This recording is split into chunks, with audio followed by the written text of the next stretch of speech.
Hi friends, ಇವತ್ತೊಂದು ದಿಢೀರ್ ಅಂತ ಮಾಡುವಂಥ ಜಜ್ ಮೂಲಂಗಿ ಚಟ್ನಿ ಅಂದ್ಕೊಳ್ಳಿ. ಅಂದರೆ ಇದು ಚಟ್ಪಟ್ ಅಂತ ಆಗುವಂಥ ರೆಸಿಪಿ, ಮತ್ತು ಇದು ಆರೋಗ್ಯಕ್ಕೂ ತುಂಬ ಒಳ್ಳೆಯದು. ಬನ್ನಿ ಇವಾಗ ಮಾಡೋದನ್ನು ಹೇಗೆ ಅಂತ ನೋಡೋಣ. ಒಂದು ಎಲ್ಲ ಸಾಮಗ್ರಿಗಳನ್ನು ಇಟ್ಕೊಂಡಿದ್ದೀವಿ. ಅದಕ್ಕೆ ಮುಂಚೆ ಅದನ್ನು ಏನೇನು ಬೇಕು ಅಂತ ಹೇಳ್ತಾ ಹೋಗ್ತೀನಿ, ನೋಡ್ಕೊಳ್ಳಿ. ಕಡಲೆಕಾಯಿ ಬೀಜ, ಕಡಲೆಪಪ್ಪು, ಶುಂಠಿ, ಬೆಲ್ಲ, ಸಾಸಿವೆ ಒಂದು ಸ್ವಲ್ಪ, ಜೀರಿಗೆನೂ ಚೂರು ಸ್ವಲ್ಪ, ಹಾಗೆ ನಿಂಬೆಹಣ್ಣು, ಕರಿಬೇವಿನ ಸೊಪ್ಪು, ಮತ್ತು ಮೂಲಂಗಿ. ಇದಕ್ಕೆ ಬೇಕಾಗಿರೋದೇ ಮೂಲಂಗಿ, ಹಸಿ ಮೂಲಂಗಿ ತುರ್ಕೊಂಡು ಇಟ್ಕೊಳ್ಬೇಕು, ಕೊತ್ತಂಬರಿ ಸೊಪ್ಪು, ಮತ್ತು ಇಲ್ಲಿ ಕಲ್ಲುಪ್ಪು ಹಾಕ್ತಾಯಿದ್ದೀವಿ, ಮತ್ತು ಇಂಗು, ಮತ್ತು ಹಸಿಮೆಣ್ಸಿನ್ಕಾಯಿ ನಿಮ್ಮ ರುಚಿಗೆ ತಕ್ಕಾಗೆ ಇದಿಷ್ಟು ಸಾಮಗ್ರಿಗಳು ಬೇಕಾಗುತ್ತೆ.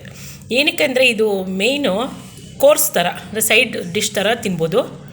ಮತ್ತು ಇದು ಮೂಲವ್ಯಾಧಿಗಳಿಗೆ ಇದ್ದಾರೆ ನೋಡಿ, ಅಂದರೆ ಪೈಲ್ಸ್ ಅಂತಾರಲ್ಲ, ಅದಕ್ಕೆ ತುಂಬ ಒಳ್ಳೆಯದಿದು. ಇದನ್ನು ತಿನ್ನೋದ್ರಿಂದ ಹಸಿ ರಾಯ್ತ ಹೇಗೆ ತಿಂತೀವೋ ಚಳಿಗಾಲದಲ್ಲಿ ತಿನ್ನೋಕ್ಕಾಗಲ್ಲ, ಆದರೆ ಇದು ಚಟ್ನಿ ಇದೆಯಲ್ಲ ಸೈಡ್ ಡಿಶ್ ಥರ ತುಂಬ ಚೆನ್ನಾಗಿರುತ್ತೆ.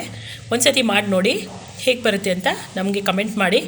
ಹೀಗೆ ಹಲವು ವೀಡಿಯೋಗಳಿಗೆ ಬೇಕಾಗಿ ನಮ್ಮ ಸಬ್ಸ್ಕ್ರೈಬ್ ಮಾಡ್ಕೊಳ್ಳಿ, ಮತ್ತು ಚಾನಲ್ನ ಪ್ರೋತ್ಸಾಹ ಕೊಟ್ಟರೆ ಇದೇ ಥರ ಎಷ್ಟೋ ಹಲವಾರು ಹೆಲ್ತಿ ರೆಸಿಪೀಸ್ನ ನಿಮಗೆ ಶೇರ್ ಮಾಡ್ತೀವಿ. ಸಬ್ಸ್ಕ್ರೈಬ್ ಮಾಡಿ, ಶೇರು ಮಾಡಿ, ಮತ್ತು ಲೈಕ್ ಮಾಡಿ. Thank you.